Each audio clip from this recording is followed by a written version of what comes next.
turimo ni ibyubahiro. Abantu rero turagowe kubera abantu dukunda ibyubahiro no gukara, agenda ameze nk'idendo bamwubaha. Murabona no mu buzima busanzwe umuntu arubaka inzu, ubundi yashirako iyindi imeze ngo atarazuzuguye, akazana ibibando. Abahungu bazi kubomagura vuba vuba, bamwe bagahera mu mabati abandi mu makeri, bomora bakabisitagura bagataha, nawe akajuza ikindi, akazundi akajuza ikindi, cyangwa akakibomora. Abantu ngo bazirirwa biruka babomora bubaka. Muri ino si uko kuntu mubona abantu hagera no kwambara ukabona ubuzibyo wambara kubera kwirata. Hari umuntu yambara karato akumva ngo yambaye ngo kamenisi, umuntu yaba yambaye iki akumva ngo yaje ntabi.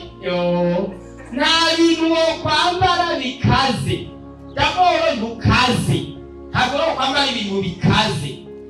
Abantu basanga bari mu mahigano uko kuntu tugenda n'ubwubahiro bw'amafuti budashoboka butari nabwo.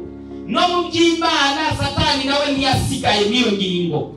Abantu batagusanga basenga ariko ugasanga bafise ibintu by'ibyubahiro bubatse.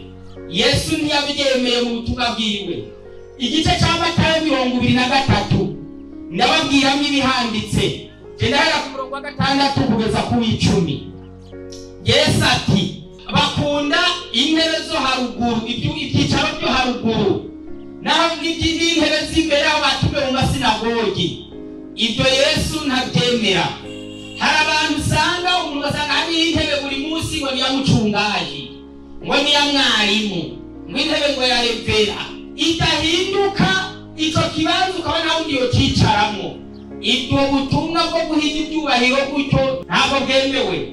Isi yacu irazimiye kubw'amaso y'abantahumye, mbese mugenzi birakwiriye ko